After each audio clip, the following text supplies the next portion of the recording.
गोर लगै छी। हम चमचम मैथिली गीत में अहाँ सबके स्वागत करै छी।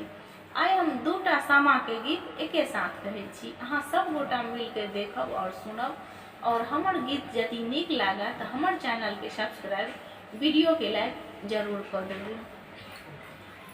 सामा खेला गेलियै भैया के आंगन है, आहे अइहा भौजो ले ललुलुआई,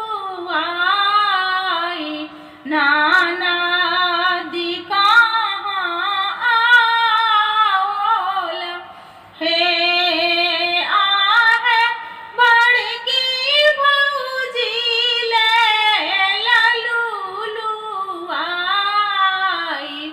नाना दी कहाँ आओल है, जूनी लुलुआ तो है छोटकी भौजी है, आहे जावे रहतई बाबा भैया के राज, किताबे सामा खेलब है, आहे छूटी जेतई बाबा भैया के राज, छोड़ब तोहर आंगन है, एतबे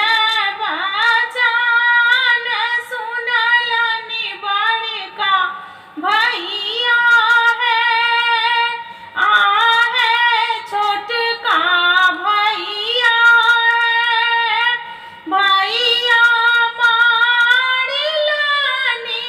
बारछी घुमाई, की बहिन सब पाहुन है।